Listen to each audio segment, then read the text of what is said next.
Welcome to Fit and Chips Chats, health and wellness advice for women over 40 and beyond, with Amanda Thebe. This is a show full of hot topics specifically for hot women. Amanda Thebe is a force of nature for women who are experiencing menopause hell and want to start feeling healthy and fit in their 40s and beyond. Through her very frank articles, podcasts, and hilarious social media presence, she's here to help you with informative advice while making you laugh like a 20-year-old throughout. Her raging fans have called her an unstoppable inspiration, resilient bitch, and one woman called her the over 40 guru to watch in 2017. Please visit us at fitandchips.com. And now, here's your host, Amanda Thebe. Hi guys, welcome back to Fit and Chips Chats with me, your host Amanda Thebe. I am joined again by my good friend Josh Hillis. Welcome back to the show, Josh. Thanks, Amanda. Glad to be back. So I recorded a show recently with Josh, which I thought was brilliant and valid, and it got published and I had some really great feedback from it. But what we've decided to do, Josh and I, together, is actually remove that particular episode and we're going to re-record again. And the reason is Josh felt that within his scope of practice and also mine, that we really needed to sort of not be comparing therapies, and that's what happened in the interview.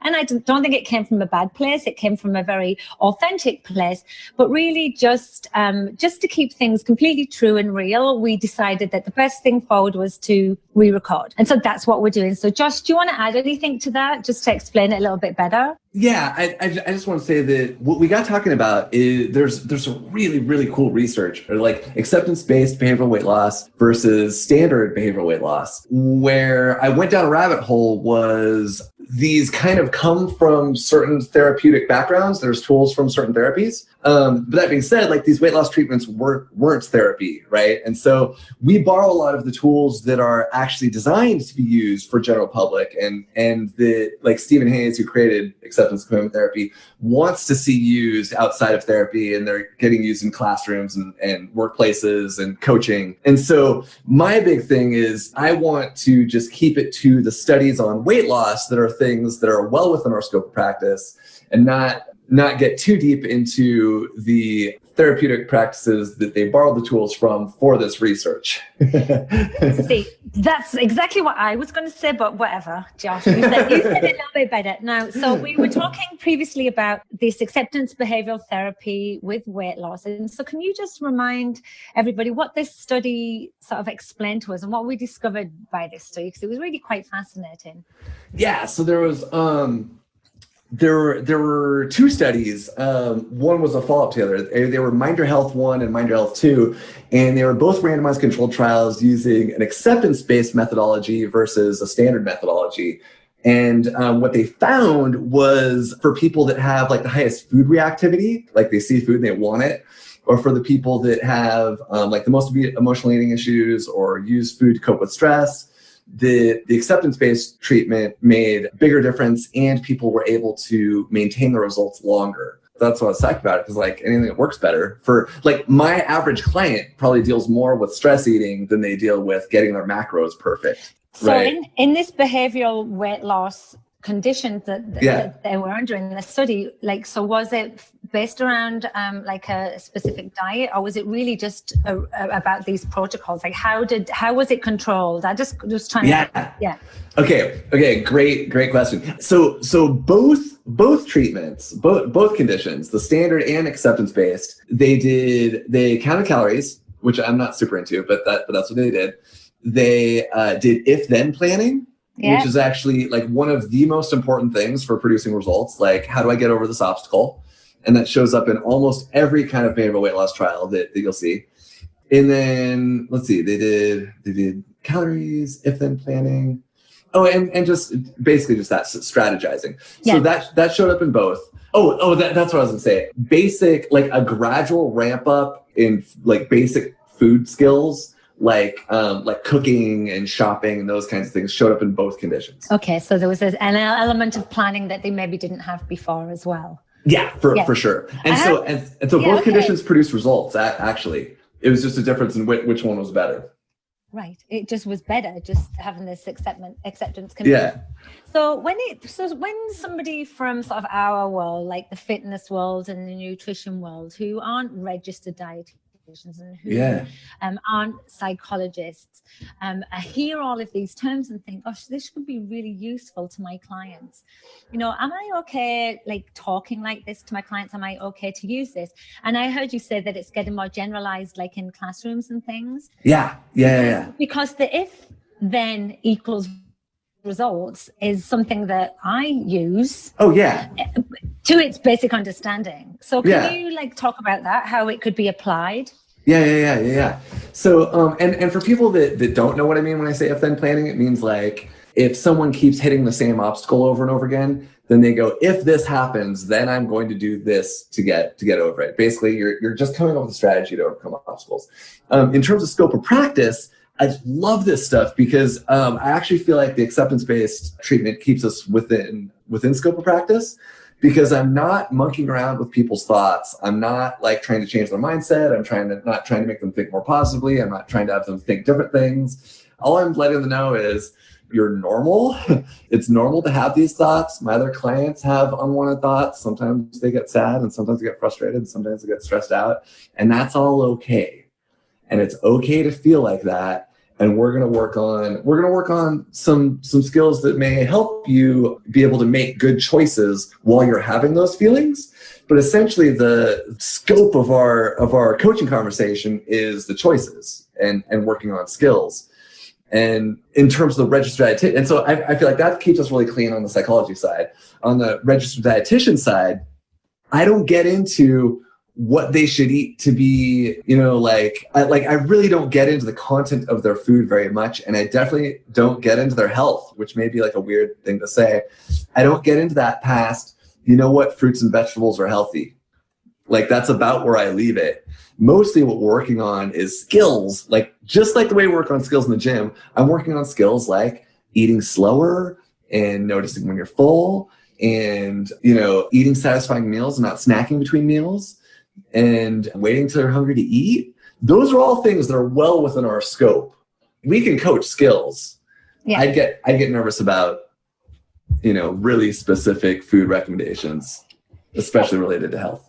Yeah, well, for sure. I think that's super important to make that clear delineation. And so when we come back to that study, what I'm interested in delving deeper into and see how this applies to this group of people is the emotional and stress eating clientele that we have. So how do we deal with those, or how do we give them strategies when they're like almost in an automatic way just reaching for food because it's their only coping mechanism they have? Yeah, that's a great setup because that's exactly it. Food's the only coping mechanism, right? Yeah. And so an acceptance-based perspective starts with the idea of the difference between clean pain and dirty pain. And so clean pain would be like everyone feels sad sometimes, everyone feels frustrated sometimes, everyone has unwanted thoughts sometimes. Dirty pain would be I feel sad and I'm going to try and fight being sad, or I'm going to try and stop being sad, or I'm going to try and force myself to be happy. And that leads to a certain amount of quote dirty pain, like essentially like unnecessary frustration because it doesn't work. So under the dirty pain scenario, does that include guilt as well? Yeah, and this is one of those things where one of our coaches, Sarah, really gets into, like, one of her favorite things to talk about is like what would it look like to like forgive yourself. It's one of those things where, I mean, wow, guilt's a big subject, and like I love like Brené Brown's whole take on that. Like guilt is actually okay. Guilt may be something sort of related to like, here's a commitment that I have in the world or a value that I have in the world, and I like let myself down. Versus like shame would be something like I'm bad because I did this. So it's cool to make that distinction. But yeah, it all comes back to how can I realize that these feelings are normal, and how can I make a choice that fits my values even though I'm having these feelings. And hey, is that Dan? Is Dan here? Yeah, I don't know if he's hold on, did he come on? Dan, yeah. Are you there, Dan? He just came on.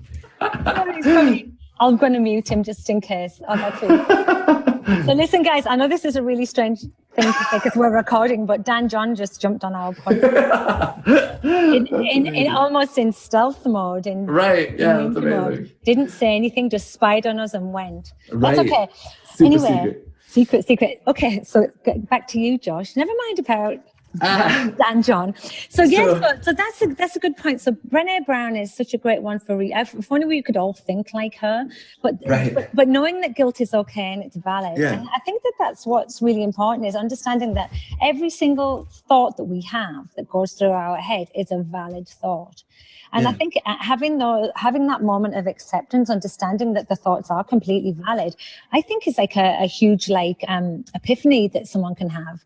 It can just make just the whole situation that feels completely disastrous, like turning it back to me purely because of my experience. But when I was really struggling with depression through my menopause, I just was ashamed all the time, and I was embarrassed and really just couldn't tell people. And then the minute I decided, enough of this, I have to be a bit more honest. One of the big things about me is I want to be truthful and authentic. And as soon as I started speaking about it and then just saying, listen, I have depression, and it just all of a sudden didn't ease my depression, but the guilt around it and the shame and the embarrassment and the taboo almost just disappeared. And it was quite an amazing thing that I realized. And I don't know if any of this applies to the work that you do. Well, that's a really similar experience to what clients have, is that whatever feelings they have, they still have, but all of a sudden they don't have to expend all of their energy trying to fight them. And that's what emotional eating and stress eating really comes down to,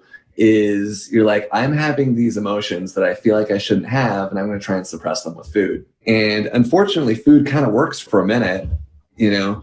That's where we actually kind of get this sort of break towards valued action, where if you don't have to suppress the feelings, if you don't have to fight them, and if you don't have to change them, then you don't have to emotionally eat. You can take some action that fits your values, some sort of action that's self-care. You can do something to actually take care of yourself, although that doesn't fix it.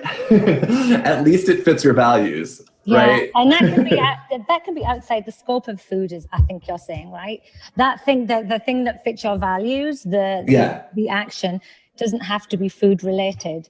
I mean, it's not like you're saying, well, instead of reaching for that chocolate bar, Amanda, go and eat a banana instead. You're saying, right. You're actually saying, why don't have you thought about like doing something like different, like going out for a walk? Or it could be a number of things, right? It could be going getting your nails painted. It could be things that just make you feel important and good and fit your value system. Is that right? Yeah, it could be going, like, I love going for a walk because it's so accessible. It could be meditating. It could be watching TV. It could be hugging your pet. It could be cleaning your bathroom. It could be, it's whatever's going to, it's a way to take care of yourself. And that's super individual. It's super, super, super individual. Yeah. But you just do something to take care of yourself. And that's not always appropriate in the moment. Like, you may be at work and your boss yells at you, and normally you would go to, you would grab some candy off of the office desk or go to the break room or whatever. And maybe you can go for a walk around the building, but let's say you can't. Let's say that what you have to do is just to work. You can actually, the other option besides like taking an action is actually just being present. So if you're at work, you could actually just be present with your work. Or if you're in a conversation with someone, you could be present in that conversation with someone, or wherever you're at, you could actually just be where you're at. And again, like, you still have those feelings, but it turns down the volume a little bit to not spin them and fight them and try and suppress them. Yeah, to acknowledge that you're pissed and you're mad and your boss is a dickweed. But, and all of, I didn't even know where that word came from. I've worked for a few dickweeds in my time, that's all. But like, because I've been there as well, and you get really, really frustrated and you feel like your head's going to pop off. And actually, that's how your head does feel. And it's okay to feel that. That's so, so valid. Yeah. But it's trying to like just acknowledge that in the moment. So really, can I jump on one thing there? The thing that you said about acknowledging it is actually one of the biggest pieces. That's actually like the biggest mindfulness piece is to notice that you're having thoughts or to notice like what emotions you're having. A lot of our clients use a feelings wheel where they like pick from a menu, like what they're feeling. And the fact that they actually like label their feeling or label their thought as a thought gives them a little bit of distance where they can make a better choice. And so the acknowledgement piece is actually really huge. Can you explain what a feelings wheel is? Because I feel like I'm missing out on something. I want a feelings wheel. It's not there. If you Google feelings wheel, a bunch of them will come up. But what it is it's like a color wheel. But instead of colors, it has colors also. But instead of colors, it has feelings. So it gives you like a menu of feelings from like happy, sad, frustrated, angry, but it's got a bunch. It's got like a bunch. So there's one thing that's really weird is that if you've gotten used to suppressing your emotions with food for a really long time, you may not even know what you're feeling. And so it's way easier to pick from a menu. It's way easier. Isn't that interesting? It's cool. Yeah.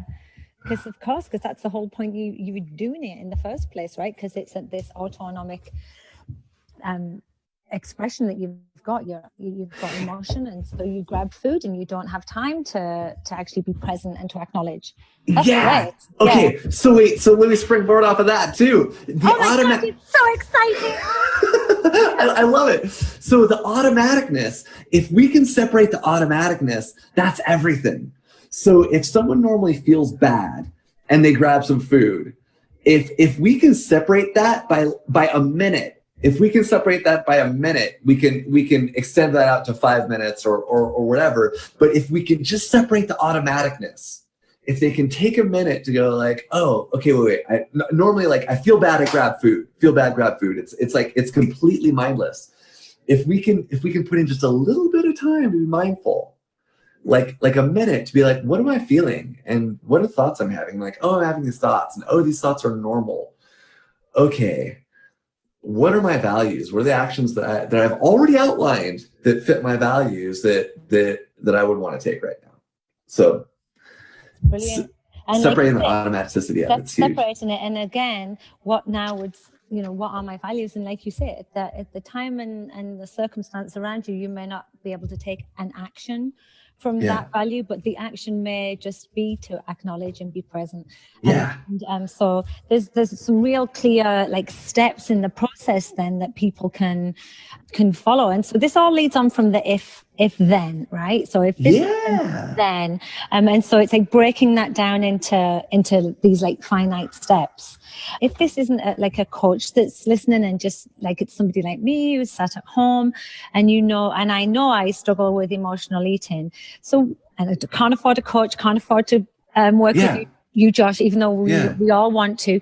What's the first thing you would say to me? What's the first thing you would say? Listen, Amanda, do you have to write things down? Do I need to just have more patience? What do you think is the most practical step for, the everyday folk to do? Can I give you a couple? Yeah. So it's my show. You can do whatever you want. Okay, cool.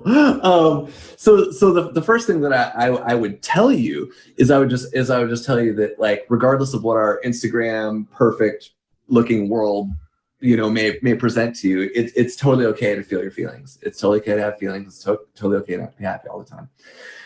What we would work on would probably be 3 skills. Maybe I like 3 to 4 meals as sort of like a framework skill where just to start, I want to make sure you're eating enough at meals that you can make it to the next meal. And so I want you to look at like let's have good, solid, balanced meals 3 times a day, or maybe 4. And but let's eat at meals and let's have legit meals. And then we can separate out, okay, what are we snacking for? That made me laugh. Let's have legit meals. Well, for real though, right? Like if someone, so emotional eating, let's talk about how people put themselves in like a never ending emotional eating cycle. They starve themselves at meals and then they like snap when they're stressed and eat a bunch of stuff, right? So they're snacking between meals because they're stressed out, but they're starving themselves at meals. So for real, let's have legit meals. And then that should be able to get us between meals, and then we can actually deal with, okay, you're having emotions or you're having unwanted thoughts. How do we deal with those? The way I like to deal with those is a metaphor called monsters on the bus. And monsters on the bus is just like you visualize, like, okay, I'm a bus driver and I'm driving this bus. And sometimes really cool passengers get on the bus and they're like, oh, wow, you look amazing today. And things are great. You're really good at your job. You're wonderful. And those are the really cool passengers. We like having cool passengers, like happiness and joy and fun and play and feeling, really like effective. But sometimes we get monsters on the bus, and the monsters are like, you look terrible, and like you always fail at food, and you did a terrible job today, and like all those kinds of things. And those are the things that people normally try and suppress. But if we use this bus metaphor, we can look at like, okay, the cool passengers like Joy get on and off the bus whenever they want to. Well, the monsters kind of get on and off the bus whenever they want to also. And so if you are in the middle of the afternoon or like it's after dinner or whenever you normally get monsters, you could use this as this is like your framework to label like, oh, that craving is a monster.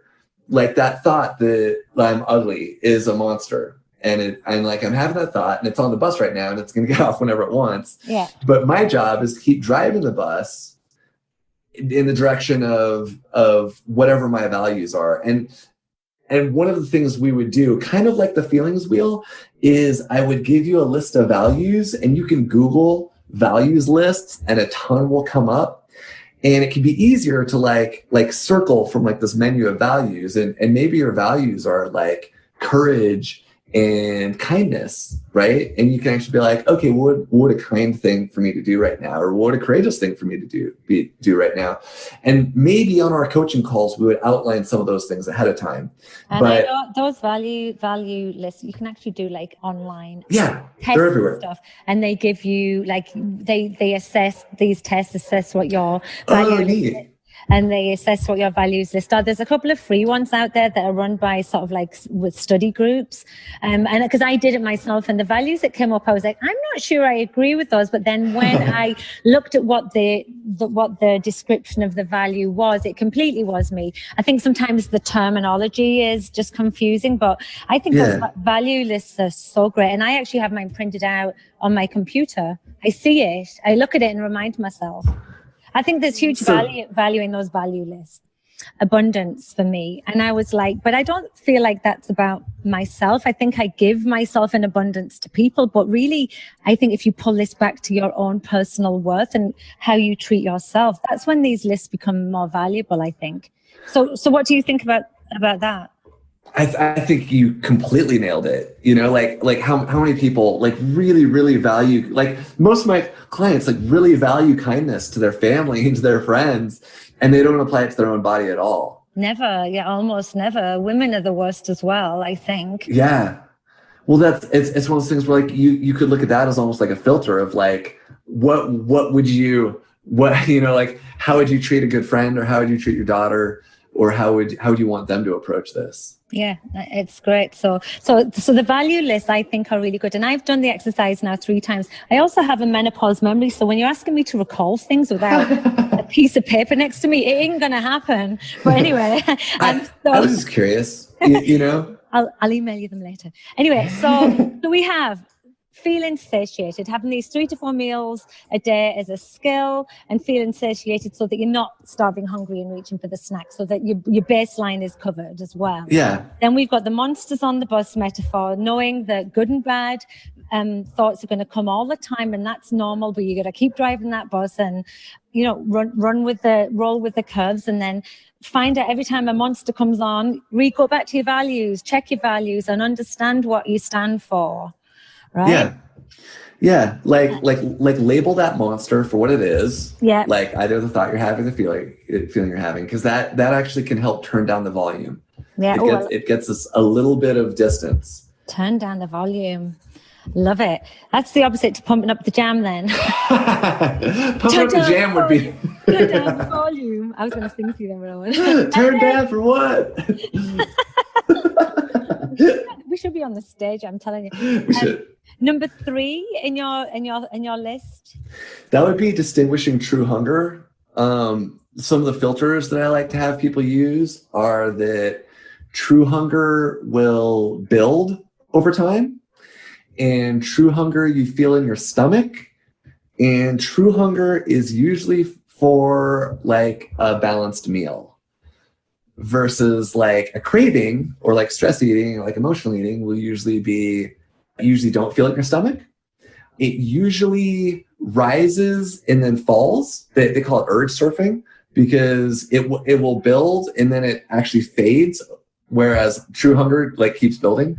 And that's one of the things that people find when they start putting a little bit of distance between like the immediate bad feeling and grabbing a snack, is that they assume that the craving and the bad feel will like keep building, but the cravings actually crest and fade. And then the other thing is, a lot of times is that you don't feel it in your stomach. And so people will notice like, I was tired, or I had a headache, or it was actually an emotion, or it was actually a thought. Like it wasn't a feeling in my stomach. Yeah. That's so true. I mean, I never thought of it that way, but that's exactly what it is. And in my mind, I'm drawing a little graph there. You know, I've got a linear straight line going up for my true building hunger. And then I've got these peaks and troughs going alongside it of cravings. And that's it's exactly what it feels like. You know, you don't, when you're craving and you just want that piece of cake that's lying on the kitchen counter, you're not doing that because you're hungry. Right. Not really. It's not, and it's also not going to satisfy your hunger. The cravings and the treats tend not to actually satisfy you like a balanced meal would as well, right? That's the difference in the result of those two eating behaviors as well.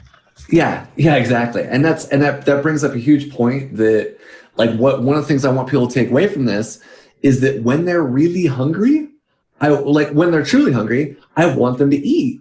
I don't want them to be starving. It's normal to be hungry for 30 minutes before a meal. I don't want them to be starving for 3 hours, right? So one of the things that blows my clients' minds is that when they're hungry, they get to eat, they should eat, right? That's a big part of it. That's really funny. So what you want me to put food in my mouth? Yeah. 3 times a day. Yeah. Yeah. Okay. And I'm a big fan. I also coach the same way, a big fan of really understanding the body signals. I think it's a bit of a game changer. Totally. And I know there's the cynics out there that will say, well, your body should just know when it's hungry. You shouldn't have to train it. Well, we've lost that awareness, I think. For sure. I think that, yes, the body is pretty smart, and yes, it should be able to do that. But somewhere along the line, we've got messed up. And we can retrain ourselves. And I think that that's basically what we need to do. And a lot of the time, it isn't the fact that these people who need to lose weight are just constantly eating junk food. It's that they really don't understand when to eat and why they're eating. Yeah. I'm so glad you brought that up. I'm so glad you brought that up. Because like most of the people that are listening, like most Americans have probably spent years ignoring eating when they're not hungry, and ignoring hunger when they're dieting. So I've got clients that have spent decades like not paying attention to hunger signals. So if it takes a year, if it takes 6 months or a year to get really good at noticing when you're really hungry and noticing when you're really full, that's okay. And I'll also just want to throw out that in terms of like noticing when you're full, there's a lot of sub skills that you can add in, like putting down the fork between bites to slow yourself down, or to check in with your stomach halfway through the meal, or to notice diminishing returns. Because I just really want people to get what you just said, that these are skills that have to be learned, and they have to be learned incrementally. They have to be learned like skills in the gym. Like you don't deadlift 300 pounds your first day in the gym. You might deadlift a 20-pound kettlebell, and eating just enough or noticing when you're full is like deadlifting 300 pounds. It takes working up to. Yeah, that's great. So that's three really great points then. I think we need to sort of end it there actually there. So we'll go over it again. So I love this. So you starting off with all feelings are okay. It's fine. Yeah. Feel your feelings, and we're going to sort out your baseline, have those 3 to 4 meals a day. That's the skills that you want to work with, and just really try and sort of feel like satiated in your meals, not too full, not too hungry, and acknowledging these monsters and labeling them and really honing in on your value system, and then distinguishing true hunger. And I think the distinguishing true hunger is so great. And I loved your analogy as well, Laura, like that the true hunger is in your belly. And then the cravings, they're not. It's just like almost an urge impulse, right? Yeah. This is great. Well, awesome. Josh, I'm not deleting this podcast, even with our little interruption of Dan John, which was strange. And then, as usual, it's really great to have you on. Your advice is always so solid. And it's funny because when you talk about things, it just becomes so practical. I'm like, oh my God, that's so obvious. But sometimes the bloody obvious is staring us in the face, and we just need to constantly be reminded of it, right? Like it's not that you're saying anything to us that is like crazy out there. It's like you just using what we sort of should already know, and it's instilled in us, and just like really pulling it back and like just starting from the basics again. Yeah, I would hope all of this makes sense and seems really obvious once you hear it. And at the same time, I've got a ton of compassion for the fact that it is the exact opposite of what every other like diet or magazine or like I get that it's the opposite of what you've been heard, what you've heard probably like your entire life up to this point. But yeah, I hope once you hear it, it tracks pretty simply. Yeah, I think it's really great. And I think that there's so much, and I think as well, like understanding these principles that you're talking about is like a real investment in yourself as well. It's not just about you losing weight. Like these skills can be transferable in all parts of life. And I've spoke about this with you before, how like just really honing in on my skills has helped me be a better parent and wife, and friend to others, because it just really gets you in the moment. Like instead of like worrying about what's happening or caring about what's happened in the past, like it's just focusing on the now, and that's such an amazing place to be.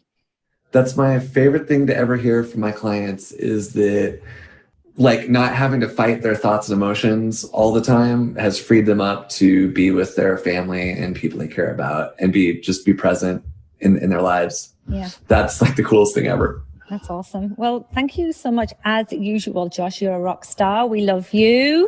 Thank you. Love being here. Come on again when you've got smarter again. Okay. When you've learned new stuff. And I just like to say thank you to everyone for listening. And there'll be more next week. So tune back to Fit and Chips Chats. Good night for now. Bye-bye. Thanks, everyone. Bye. Thanks for listening to the show. For more information on the services offered by Amanda, please head over to her website at fitandchips.com. That's fitnchips.com, or her Fit and Chips Facebook page. Leave a comment and she promises to respond to all questions. The views and advice expressed by Amanda Thebe are not a substitute for conventional medical service. No information here should be interpreted as a medical diagnosis, treatment, or prevention of any disease. If in any doubt, always contact your healthcare provider.